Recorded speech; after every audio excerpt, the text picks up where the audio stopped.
entire hotel.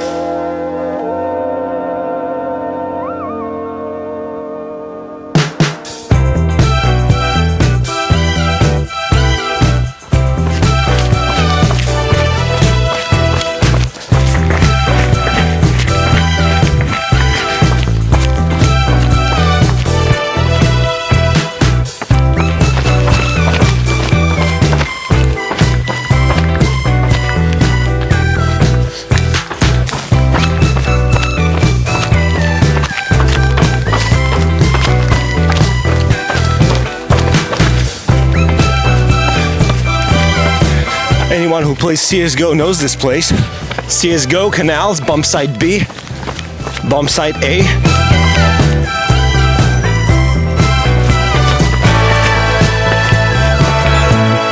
Okay, that was my light run of the morning. The goal with these runs is to do one every day while I'm here in Venice, so 4, and see how much I can run until I can't anymore. See, I hurt myself training for my 17K race last month because I clearly overdid it, and now I noticed that by training a little bit, the thing that hurt before, my knee, did not hurt that much. So that's why I'd like to run a little bit every day to find that limit. You know, the problem is actually my left knee, and I think I've already told you about it a few times. I got a few surgeries on that knee, but that's not the problem. I've actually created myself a new problem. I have now what's called the windshield wiper syndrome. I know, sounds like I'm about to fucking die, but it's actually a pain on the side of the knee, right here. And if you've had this, you know it's a horrible, horrible feeling. You basically cannot run.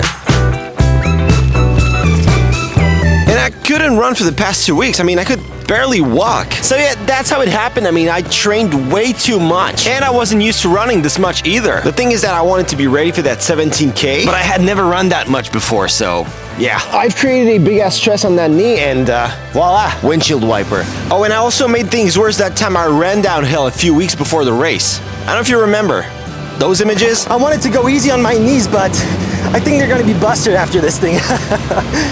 Yeah, that was brutal.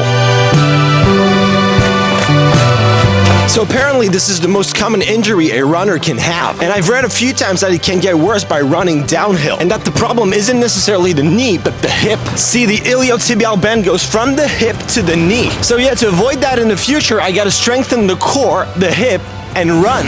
You know, not too much, don't be a crazy person like I used to be, but you know, just take it easy and stop before any kind of small pain comes in, you know? But again, I overdid it because I wanted to be ready for that race. I don't know which one's worse, to hurt yourself preparing too much or to run the race unprepared and get hurt there. Well, I guess they're both horrible. So yeah, this is morning number 4, and I can already feel a limit in my running. I've been trying to set a sort of limit at 5K, but it would seem that 4K is closer to a limit that doesn't hurt. So I'm gonna try not to hurt myself today. The thing is that I can't wait to start training like this back home because the streets of Venice are pretty difficult to run in. The streets are super tight, there's tiny little corners everywhere, dangerous dead ends all the time, and a bridge that breaks your cadence on every other street. But I mean, it's fun, it feels like you're doing some sort of parkour. Oh, yeah, I can feel a little something. 4.2K. Well, that's about what I thought. The thing is that I'm not gonna run this much when I come back to Switzerland. I think I'd like to do it something like every other day, maybe. Right now, every day is a lot for this knee, so no. Or no, we'll see. Maybe in the future I'll want that. Anyways, I think it's important to test your limits with these things. I mean, not to get hurt. I clearly overdid it, okay. And I mean, now I'll know better.